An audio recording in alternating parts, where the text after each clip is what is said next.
It is estimated that more than 100,000 children are trafficked in America. It's happening all across the country, including right here in Hampton Roads. And experts say there is a big misconception that these victims are either abducted or runaways. In reality, as Marcella Robertson found out, sex trafficking victims are being discovered in some of the most unlikely places. Yeah, well, this is definitely a crime that comes with a lot of misconceptions. The issue here in Hampton Roads is not as big as compared in other cities, but the problem is that it's happening in plain sight. We found that many of these victims are leading very normal lives during the day and being victimized at night.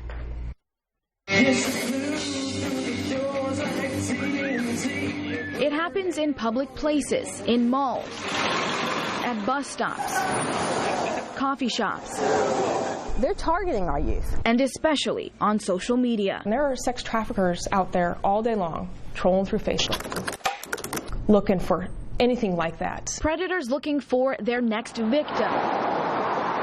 Right here in Hampton Roads, Agent Shannon Brill works sex trafficking crimes with the Norfolk FBI office. When they look at a child or they're looking online, all they see is a dollar sign. They see your child as money. It's the second largest crime in the nation. Over 100,000 kids, it's estimated, are being trafficked here alone in America. It's also a crime with a lot of misconceptions. In America, we think it's like the movie Taken, and that kids are being taken out of their homes. The majority of the cases we're finding, they're actually being trafficked right out of their homes. In reality, many of the victims are in class during the day at some of the best schools in our area,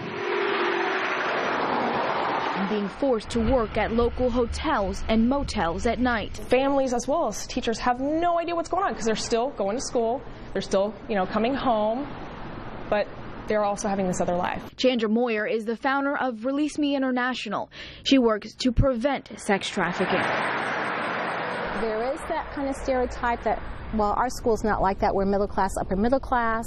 Well, this crime knows no boundaries, socioeconomic, racial, and also age or gender for that fact. So far, she's trained 2,800 people in our area, showing law enforcement officers, teachers, administrators, and nurses what signs to look out for. You're in the classroom with these kids every day. You typically know their behavior. Students come in, all of a sudden you see some difference in change in behavior, clothing that they're wearing. They may all of a sudden start wearing expensive clothes, name brand clothing, jewelry, 2 cell phones.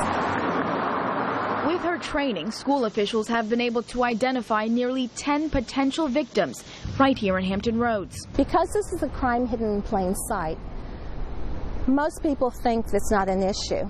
But I think the more training that we do in communities, youth groups, schools, you're going to find there are more students. Moyer says she still needs more help from schools to chip away at the problem. The schools need to kind of wake up. While Moyer's focus is prevention, the FBI continues to crack down on some of the most dangerous predators in our area.